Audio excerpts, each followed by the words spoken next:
போக்காடு. அவன் இப்படி பரிசுத்த ஸ்தலத்துக்கும் ஆசரிப்பு கூடாரத்துக்கும் பலிபீடத்துக்கும் பிராயச்சித்தம் செய்து தீர்ந்த பின்பு உயிரோடு இருக்கிற வெள்ளாட்டுக்கடாவை சேர பண்ணி அதன் தலையின் மேல் ஆரோன் தன் 2 கைகளையும் வைத்து அதன் மேல் இஸ்ரவேல் புத்திரருடைய சகல அக்கிரமங்களையும் அவர்களுடைய எல்லா பாவங்களினாலும் உண்டான அவர்களுடைய சகல மீறுதல்களையும் அறிக்கையிட்டு அவைகளை வெள்ளாட்டுக்கடாவினுடைய தலையின் மேல் சுமத்தி அதை அதற்கான ஆள்வசமாய் வனாந்திரத்துக்கு அனுப்பிவிட கடவன். அந்த வெள்ளாட்டுக்கடா அவர்களுடைய அக்கிரமங்களை எல்லாம் தன்மேல் சுமந்து கொண்டு குடியில்லாத தேசத்துக்கு போவதாக அவன் அந்த வெள்ளாட்டுக்கடாவை வனாந்திரத்திலே போகவிட கடவன். ஆரோன் ஆசரிப்பு கூடாரத்துக்குள் வந்து தான் பரிசுத்த ஸ்தலத்துக்குள் பிரவேசிக்கும் போது உடுத்தியிருந்த சணல் நூல் வஸ்திரங்களை களைந்து அங்கே வைத்துவிட்டு பரிசுத்த இடத்திலே ஜலத்தில் ஸ்நானம் பண்ணி தன் வஸ்திரங்களை உடுத்திக் கொண்டு வெளியே வந்து தன் சர்வாங்க தகன பலியையும் ஜனங்களின் சர்வாங்க தகன பலியையும் இட்டு தனக்காகவும் ஜனங்களுக்காகவும் பாவ நிவர்த்தி செய்து பாவ நிவாரண பலியின் கொழுப்பை பலிபீடத்தின் மேல் தகனிக்க கடவன். போக விடப்படும் போக்காடாகிய வெள்ளாட்டுக்கடாவை கொண்டு போய் விட்டவன் தன் வஸ்திரங்களை தோய்த்து ஜலத்தில் ஸ்நானம் பண்ணி பின்பு பாளையத்துக்குள் வருவானாக. பாவ நிவர்த்திக்கென்று பரிசுத்த ஸ்தலத்துக்குள் ரத்தம் கொண்டு வரப்பட்ட பாவ நிவாரண பலியாகிய காளையையும் பாவ நிவாரண பலியாகிய வெள்ளாட்டுக்கடாவையும் பாளையத்துக்கு புறம்பே கொண்டு போய் அவைகளின் தோலையும் மாம்சத்தையும் சாணியையும் அக்கினியிலே சுட்டெரிக்க கடவர்கள். அவைகளை சுட்டெரித்தவன் தன் வஸ்திரங்களை தோய்த்து ஜலத்திலே ஸ்நானம் பண்ணி பின்பு பாளையத்துக்குள் வருவானாக. ஆசாரியன் பாவ நிவாரண பலிகளை செலுத்தி அதன் இரத்தத்தை கிருபாசனத்தின் மீது தெளித்து பரிசுத்த ஸ்தலத்திற்கும் ஆசரிப்பு கூடாரத்திற்கும் பலிபீடத்திற்கும் பிராயச்சித்தம் செய்கிறான். அதன் பின்பு அவன் இஸ்ரவேல் புத்திரருடைய பாவங்களை கர்த்தருடைய சமூகத்திலே அறிக்கை செய்ய வேண்டும். அதற்காக உயிரோடு இருக்கிற வெள்ளாட்டுக்கடாவை பிரதான ஆசாரியன் தன்னிடத்தில் சேர பண்ணுகிறான். ஆசரிப்பு கூடாரத்தில் 3 இடங்களில் பிராயச்சித்தம் செய்யப்படுகிறது. அந்த இடங்களின் விவரம் வருமாறு: மகா பரிசுத்த ஸ்தலம், பரிசுத்த ஸ்தலம், வெண்கல பலிபீடம். பிராயச்சித்தம் செய்த பின்பு பிரதான ஆசாரியன் உயிரோடு இருக்கிற வெள்ளாட்டுக்கடாவை கொண்டு வர வேண்டும். அது இஸ்ரவேல் புத்திரரின் பாவங்களை வனாந்திரத்துக்கு எடுத்துச் செல்வதற்கு அடையாளமாக போக்காடாக விட்டுவிடப்படும். இவ்வாறாக பாவ நிவாரண நாளின் கிரியைகள் நிறைவு பெறுகின்றன.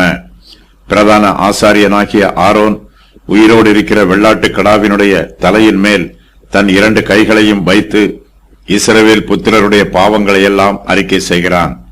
உயிரோடு இருக்கிற வெள்ளாட்டுக்கடாவினுடைய தலையின் மேல் ஆரோன் தன் 2 கைகளையும் வைக்கிறான். ஆரோன் அதன் மேல் இஸ்ரவேல் புத்திரருடைய சகல அக்கிரமங்களையும் அவர்களுடைய எல்லா பாவங்களினாலும் உண்டான அவர்களுடைய சகல மீறுதல்களையும் அறிக்கையிட்டு அவைகளை வெள்ளாட்டுக்கடாவினுடைய தலையின் மேல் சுமத்துகிறான். பாவ நிவாரண சடங்குகளில் பிரதான ஆசாரியன் 4 காரியங்களை செய்ய வேண்டும். அவை அவன: உயிரோடு இருக்கிற வெள்ளாட்டுக்கடாவை கொண்டு வர வேண்டும். ஆசாரியன் தன் 2 கைகளையும் வைக்க வேண்டும். அதன் மேல் இஸ்ரவேல் புத்திரருடைய சகல அக்கிரமங்களையும் அவர்களுடைய எல்லா பாவங்களினாலும் உண்டான அவர்களுடைய சகல மீறுதல்களையும் அறிக்கையிட வேண்டும். உயிரோடு இருக்கிற வெள்ளாட்டுக்கடாவை அதற்கான ஆள் வசமாய் வனாந்திரத்திற்கு அனுப்பிவிட வேண்டும். பாவ நிவாரண சடங்கிற்கு இந்த வசனத்தில் மட்டுமே பிரதான ஆசாரியன் தன் 2 கைகளையும் ஆட்டுக்கடாவினுடைய தலையின் மேல் வைக்க வேண்டும் என்று கூறப்பட்டிருக்கிறது. போக்காடை வனாந்திரத்திற்கு அனுப்பிவிடுவதற்கு ஒரு ஆள் விசேஷமாய் நியமிக்கப்பட்டிருக்கிறார். அந்த ஆளுக்கான எபிரேய வார்த்தை இட்டி என்பதாகும். இதற்கு குறிப்பிட்ட வேலைக்காக, குறிப்பிட்ட நிகழ்ச்சிக்காக தெரிந்தெடுக்கப்பட்ட நபர் என்று பொருள். 1 வருஷத்திற்கு முன்பாகவே இந்த ஆளை தெரிந்தெடுத்து விடுவார்கள் என்று யூதருடைய பாரம்பரிய வரலாறு கூறுகிறது. பலியாக செலுத்தப்படும் மிருகத்தினுடைய தலையின் மீது எப்போதெல்லாம் கைகள் வைக்கப்படுகிறதோ அப்போதெல்லாம் இஸ்ரவேல் புத்திரர் தங்களுடைய பாவங்களை அறிக்கை பண்ணுவது வழக்கம். இஸ்ரவேல் ஜனத்தார் பாவ நிவாரண பலிகளை செலுத்தும் போது தங்களுடைய இருதயத்தின் ஆழத்தில் இருந்து தங்களுடைய பாவங்களையும் மீறுதல்களையும் அக்கிரமங்களையும் அறிக்கை செய்வார்கள். தங்களுடைய பாவங்களுக்காக மிகவும் மனம் வருந்துவார்கள். பிற்காலத்தில் இஸ்ரவேல் புத்திரரின் மார்க்க ஈடுபாடு குறைந்து போயிற்று. அவர்கள் கர்த்தருடைய பிரமாணத்திற்கு அதிகமான முக்கியத்துவத்தை கொடுக்கவில்லை. இஸ்ரவேல் ஜனத்தார் தங்கள் பாவங்களை அறிக்கை செய்யும் போது கூட தங்களுடைய உள்ளத்தின் ஆழத்திலிருந்து பாவ அறிக்கை செய்யாமல் ஏற்கனவே எழுதப்பட்டிருந்த பாவ அறிக்கையின் பிரமாணத்தை வாசிக்க ஆரம்பித்து விட்டார்கள். இஸ்ரவேல் ஜனத்தாருக்கு தங்களுடைய பாவத்தை அறிக்கை பண்ணுவதும் முன்னோர்களின் பாரம்பரிய சடங்காக மாறிவிட்டது. ஆரோன் பிரதான ஆசாரியனாக இருந்த காலத்தில் இஸ்ரவேல் ஜனத்தார் தங்களுடைய சகல பாவங்களையும் அக்கிரமங்களையும் சகல மீறுதல்களையும் தங்கள் இருதயத்தின் ஆழத்திலிருந்து மெய்யாகவே அறிக்கை செய்கிறார்கள். ஆரோன் இஸ்ரவேல் ஜனத்தாருடைய சகல பாவங்களையும் அறிக்கை செய்து அவைகளை வெள்ளாட்டு கடாவினுடைய தலையின் மேல் சுமத்துகிறான். அதன் பின்பு அந்த வெள்ளாட்டு கடாவானது அதற்கான ஆள்வசமாய் வனாந்திரத்திற்கு அனுப்பிவிடப்படுகிறது. அந்த வனாந்திரம் குடியில்லாத தேசமாகும். அந்த வெள்ளாட்டு கடா அவர்களுடைய அக்கிரமங்களை எல்லாம் தன்மேல் சுமந்து கொண்டு குடியில்லாத தேசத்துக்கு போகிறது. இதன் மூலமாக இஸ்ரவேல் ஜனத்தார் தங்கள் பாவங்களில் இருந்து முழுவதுமாக மீட்டுக் கொள்ளப்படுகிறார்கள். போக்காடாக விடப்பட்ட வெள்ளாட்டுக்கடா இஸ்ரவேல் புத்திரருடைய அக்கிரமங்களை எல்லாம் தன்மேல் சுமந்து கொண்டு போகிறது. இயேசு கிறிஸ்துவின் மரணத்திற்கும் உயிர்த்தெழுதலுக்கும் அடையாளமாக 2 வெள்ளாட்டு கடாக்களை பற்றி இங்கு கூறப்பட்டிருக்கிறது. இயேசு கிறிஸ்து உயிர்த்தெழாமல் மரித்தவராகவே இருந்துவிட்டால் அவருடைய பிராயச்சித்த கிரியை வீணானதாக இருக்கும். இயேசு கிறிஸ்துவின் உயிர்த்தெழுதல் மூலமாக பாவ நிவாரணம் நிறைவேறிற்று. குடியில்லாத தேசம் என்பது ஜனங்கள் குடியிருக்காத பகுதி. இயேசு கிறிஸ்து தம்முடைய உயிர்த்தெழுதலில் மனுஷருடைய பாவத்தை கிழக்குக்கும் மேற்குக்கும் எவ்வளவு தூரமோ அவ்வளவு தூரத்திற்கு அகற்றிவிட்டார். இனிமேல் அவர் நம்முடைய பாவங்களை நினைவு கூறுவதில்லை. வனாந்தரம் என்பதற்கான எபிரேய வார்த்தை மித்பார் என்பதாகும். இதற்கு மேய்ச்சல் நிலம் என்று பொருள். இது காடு போன்ற வனாந்தரம் அல்ல, இது ஒரு வயல்வெளியின் நிலம். உயிருள்ள வெள்ளாட்டுக்கடா போக்காடாக மேய்ச்சல் நிலத்திற்குள் விடப்படுகிறது. தனக்கு விருப்பமான இடத்திற்கு அந்த போக்காடு இனிமேல் போகலாம். பிற்காலத்தில் யூதர்கள் உயிரோடு இருக்கிற வெள்ளாட்டுக்கடாவை வனாந்திரத்திற்கு போக்காடாக விடும் வைபவத்தில் ஒரு சில பாரம்பரியமான பழக்கங்களையும் சேர்த்து கொண்டார்கள். பிற்காலத்து யூதர்கள் போக்காடாக விடப்படும் ஆட்டினுடைய கொம்பில் ஒரு சிவப்பு நூலையும் தேவாலயத்தின் வாசலிலே ஒரு சிவப்பு நூலையும் கட்டுவது வழக்கம். அல்லது போக்காடாக விடப்பட்ட ஆடு வனாந்திரத்திலே போனபோது எங்கே காணாமல் போயிற்றோ அந்த இடத்திலே ஒரு சிவப்பு நூலையும் கட்டுவது வழக்கம். சிவப்பு நிற நூல் வெண்மை நிறத்திற்கு மாறும் என்று பிற்காலத்து யூதர்கள் நம்பினார்கள்.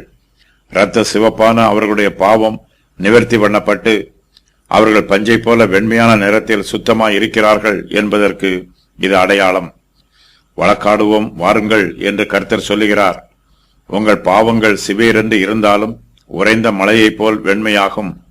அவைகள் இரத்தாம்பர சிவப்பாய் இருந்தாலும் பஞ்சை போல் ஆகும். ஏசாயா 1:18. யூதருடைய பிற்காலத்து சரித்திரத்திலே ரோமாபுரியார் எருசலேமை அழித்து போட்டார்கள்.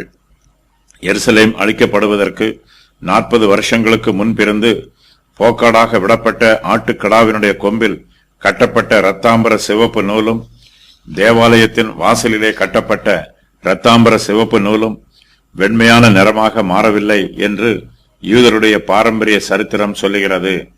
யூதர்களுடைய பாவங்களும் மீறுதல்களும் அக்கிரமங்களும் இக்காலத்தில் மிகுதியாயிற்று என்பதும் அவை நிவர்த்தி பண்ணப்படவில்லை என்பதும் இதன் பொருளாகும். யூதர்களும் கர்த்தருடைய சமூகத்திலே தங்களுடைய பாவங்களை அறிக்கை செய்யவில்லை. தங்கள் பாவத்தை மறைக்கிறவர்கள் வாழ்வடைய மாட்டார்கள். அதை அறிக்கை செய்து விட்டு விடுகிறவர்களோ கர்த்தருடைய சமூகத்தில் இருந்து இரக்கத்தை பெற்றுக் கொள்வார்கள்.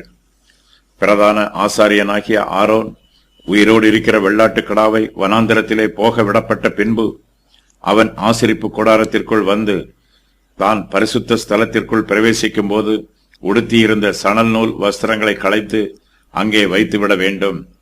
ஆசரிப்பு கூடாரத்தின் பிரகாரத்தில் ஆசாரியரின் வஸ்திரங்களை வைப்பதற்கும் மாற்று வஸ்திரம் தரிப்பதற்கும் ஒரு தனி அறை இருக்கலாம். பிரதான ஆசாரியன் மகா பரிசுத்த ஸ்தலத்திற்குள்ளே பிரவேசித்த போது உடுத்தியிருந்த சணல் நூல் வஸ்திரங்களை அவனோ அல்லது மற்ற ஆசாரியர்களோ ஒருபோதும் உடுத்துவதில்லை என்று யூதருடைய சரித்திரம் சொல்லுகிறது. அவர்கள் ஒவ்வொரு வருஷமும் பாவ நிவாரண நாளின் போது பிரதான ஆசாரியனுக்கு சணல் நூல் வஸ்திரங்களை தைத்து கொடுப்பார்கள் என்றும் அவன் அந்த வஸ்திரங்களை உடுத்தி பரிசுத்த ஸ்தலத்திற்குள் பிரவேசிப்பான் என்றும் யூதருடைய சரித்திரம் சொல்லுகிறது. பிரதான ஆசாரியன் பரிசுத்த ஸ்தலத்திற்குள் பிரவேசிக்கும் போது தான் உடுத்தியிருந்த சணல் நூல் வஸ்திரங்களை ஆசரிப்பு கூடாரத்துக்குள்ளே கொண்டு வந்து வைக்க வேண்டும். அதன் பின்பு அவன் பரிசுத்த இடத்திலே ஜலத்தில் ஸ்நானம் பண்ணி தன் வஸ்திரங்களை உடுத்திக் கொள்ள வேண்டும். பிரதான ஆசாரியன் இப்போது அவனுக்கென்று நியமிக்கப்பட்டிருக்கிற பிரதான ஆசாரியனுக்குரிய வஸ்திரத்தை உடுத்திக் கொள்கிறான். பிரதான ஆசாரியன் தன்னுடைய வஸ்திரங்களை உடுத்திக் கொண்டு பரிசுத்த ஸ்தலத்திற்கு வெளியே வந்து தன் சர்வாங்க தகன பலியையும் ஜனங்களின் சர்வாங்க தகன பலியையும் இட்டு தனக்காகவும் ஜனங்களுக்காகவும் பாவ நிவர்த்தி செய்ய வேண்டும். நம்முடைய பாவங்கள் நிவர்த்தி பண்ணப்படும் போது நாம் கர்த்தரை கனம் பண்ணி மகிமைப்படுத்த வேண்டும். உயிருள்ள வெள்ளாட்டுக்கடா பாளையத்தை விட்டு போக்காடாக அனுப்பப்பட்ட பின்பு பிரதான ஆசாரியன் ஜலத்தில் ஸ்நானம் பண்ணுகிறான். இஸ்ரவேல் ஜனத்தாருடைய பாவங்களை ஆரோன் தன் 2 கைகளாலும் போக்காட்டின் தலையின் மீது வைத்து விட்டான். ஆரோனுக்கு இதனால் சுத்திகரிப்பு தேவைப்படுகிறது. பாவத்தோடு தொடர்புள்ள எதுவும் அசுத்தமாயிருக்கும், அது சுத்திகரிக்கப்பட வேண்டும். பரிசுத்த இடம் என்பது மகா பரிசுத்த ஸ்தலத்தையோ அல்லது பரிசுத்த ஸ்தலத்தையோ குறிக்காது. பிரகாரத்தில் உள்ள ஓரிடத்தை மட்டுமே இந்த வார்த்தை குறிக்கும். இங்கு தண்ணீர் நிரப்பப்பட்டிருக்கும் வெண்கல தொட்டி உள்ளது. இதில் ஆசாரியர் தங்களுடைய கால்களையும் கைகளையும் கழுவிக்கொள்வார்கள். மகா பாவ நிவாரண நாளில் 2 சர்வாங்க தகன பலிகள் பலியிடப்படுகின்றன. இவை தவிர அன்றாட பலிகளும் பரிசுத்த ஸ்தலத்தில் பலியிடப்படும். பிரதான ஆசாரியனாகிய ஆரோன் தன்னுடைய சர்வாங்க தகன பலியையும் ஜனங்களின் சர்வாங்க தகன பலியையும் செலுத்துகிறான். பிரதான ஆசாரியனுடைய பாவங்களும் இஸ்ரவேல் ஜனங்களுடைய பாவங்களும் நிவர்த்தி பண்ணப்பட வேண்டியது அவசியமாயிருக்கிறது. பிரதான ஆசாரியன் காளையையும் வெள்ளாட்டு கடாவையும் பலியாக செலுத்திய பின்பு அவைகளை பாளையத்திற்கு புறம்பே கொண்டு போக வேண்டும். அவைகளின் தோலையும் மாம்சத்தையும் சாணியையும் பாளையத்திற்கு புறம்பே சுட்டெரிக்க வேண்டும். நம்முடைய பாவங்களுக்கு உண்மையாய் மனம் திரும்பி அவற்றை கர்த்தருடைய சமூகத்தில் அறிக்கை செய்யும் போது நம்முடைய பாவங்கள் நம்மை விட்டு அகற்றப்படுகிறது. கர்த்தர் தமது கிருபையினால் நம்முடைய பாவங்களை முற்றிலுமாய் நிவர்த்தி பண்ணுகிறார். நிவர்த்தி பண்ணப்பட்ட பாவங்கள் மறுபடியுமாய் நம்மை குற்றப்படுத்துவதில்லை. நம்முடைய பாவங்கள் நிவர்த்தி பண்ணப்பட்டதினால் கர்த்தருடைய நியாய தீர்ப்பு நமக்கு விரோதமாக எழும்பாது. பாவ நிவர்த்திக்கென்று பரிசுத்த ஸ்தலத்திற்குள் இரத்தம் கொண்டு வரப்பட்ட பாவ நிவாரண பலியாகிய காளையையும் பாவ நிவாரண பலியாகிய வெள்ளாட்டுக்கடாவையும் பாளையத்திற்கு புறம்பே கொண்டு போய் அவைகளின் தோலையும் மாம்சத்தையும் சாணியையும் அக்கினியிலே சுட்டெரிக்க கடவர்கள். அவைகளை சுட்டெரித்தவன் தன் வஸ்திரங்களை தோய்த்து ஜலத்திலே ஸ்நானம் பண்ணி பின்பு பாளையத்துக்குள் வருவானாக என்று கர்த்தர் சொல்லுகிறார். மிருக ஜீவனின் கொழுப்பு வெண்கல பலிபீடத்தின் மேல் தகனிக்கப்படும். மாம்சம், தோல் ஆகிய மற்ற பொருட்கள் பாளையத்திற்கு வெளியே எடுத்துச் செல்லப்பட்டு அங்கு சுட்டெரிக்கப்படும். பாளையத்திற்கு புறம்பே இயேசு கிறிஸ்து நம்முடைய பாவங்களுக்காக மரித்ததற்கு இது அடையாளமாகும். போக்காடாக விடப்பட்ட வெள்ளாட்டுக்கடாவை வனாந்திரத்திற்கு அழைத்து கொண்டு போனவனும் பாவ நிவாரண பலியாக செலுத்தப்பட்ட காளையையும் வெள்ளாட்டுக்கடாவையும் பாளையத்திற்கு புறம்பே அக்கினியிலே சுட்டெரித்தவனும் சடங்காச்சார பிரகாரமாக அசுத்தமானவர்களாகவும் தீட்டானவர்களாகவும் இருக்கிறார்கள். அவர்கள் தங்களை சுத்திகரிக்காமல் பாளையத்திற்குள்ளே பிரவேசிக்க கூடாது. தங்களை சுத்திகரிக்கும் வண்ணமாக அவர்கள் தங்கள் வஸ்திரங்களை தோய்த்து ஜலத்திலே ஸ்நானம் பண்ணி அதன் பின்பு அவர்கள் பாளையத்திற்குள்ளே வர வேண்டும். பாவத்தினால் வரும் அசுத்தத்திற்கும் தீட்டுக்கும் இது அடையாளமாய் இருக்கிறது. போக விடப்படும் போக்காடாகிய வெள்ளாட்டுக்கடாவை கொண்டு போய் விட்டவனும் பாவத்தோடு தன்னை தொடர்பு படுத்தி கொண்டதினால் தீட்டானவனாக இருக்கிறான்.